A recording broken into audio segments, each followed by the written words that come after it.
ಇನ್ನು ಪಾಕ್ ಕಡೆಯಿಂದ ಗುಂಡಿನ ದಾಳಿ ಆಗಿರುವಂತಹ ವಿಚಾರಕ್ಕೆ ಸಂಬಂಧಪಟ್ಟಂತೆ ಹಾನಿಗೊಳಗಾಗಿರುವಂತಹ ಪ್ರದೇಶಗಳಿಗೆ ರಾಹುಲ್ ಗಾಂಧಿ ಇವತ್ತು ಭೇಟಿಯನ್ನು ಕೊಡ್ತಾ ಇದ್ದಾರೆ.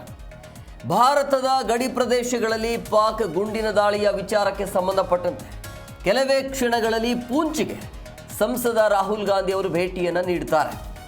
ಹಾನಿಗೊಳಗಾಗಿರುವಂಥ ಪ್ರದೇಶಗಳ ಪರಿಶೀಲನೆ ಮಾಡ್ತಾರೆ. ಪೂಂಚಿನ ಸಂತ್ರಸ್ತರಿಗೆ ಸಾಂತ್ವನ ಹೇಳಲಿದ್ದಾರೆ ರಾಹುಲ್ ಗಾಂಧಿ.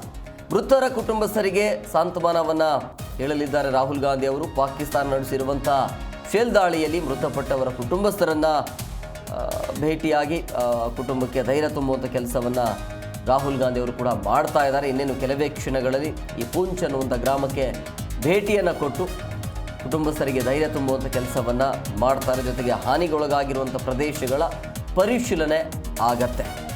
ಸೊ ಭಾರತದ ಗಡಿ ಪ್ರದೇಶದಲ್ಲಿ ಪಾಕಿಸ್ತಾನದ ಕಡೆಯಿಂದ ಆಗಿರುವಂಥ ದಾಳಿಯ ವಿಚಾರಕ್ಕೆ ಸಂಬಂಧಪಟ್ಟಂತೆ ಎಲ್ಲೆಲ್ಲಿ ದಾಳಿ ಆಗಿದೆ, ಎಲ್ಲೆಲ್ಲಿ ಹಾನಿ ಆಗಿದೆ, ಅದರಿಂದ ಏನೆಲ್ಲ ಕಳೆದುಕೊಂಡಿದ್ದಾರೆ, ಪ್ರಮುಖವಾಗಿ ಪ್ರಾಣವನ್ನು ಕಳೆದುಕೊಂಡಿರುವಂಥ ನಾಗರಿಕರು ಆಗಿರ್ಬೋದು, ಸೈನಿಕರು ಆಗಿರ್ಬೋದು, ಸೊ ಅವರ ಕುಟುಂಬಕ್ಕೆ ಧೈರ್ಯ ತುಂಬುವಂಥ ಕೆಲಸವನ್ನು ರಾಹುಲ್ ಗಾಂಧಿ ಅವರು ಕೂಡ ಮಾಡ್ತಾರೆ. ಇನ್ನೇನು ಕೆಲವೇ ಕ್ಷಣಗಳಲ್ಲಿ ಪೂಂಚಿಗೆ ಸಂಸದರಾಗಿರುವಂಥ ರಾಹುಲ್ ಗಾಂಧಿ ಅವರು ಭೇಟಿಯನ್ನು ಕೊಡ್ತಾರೆ.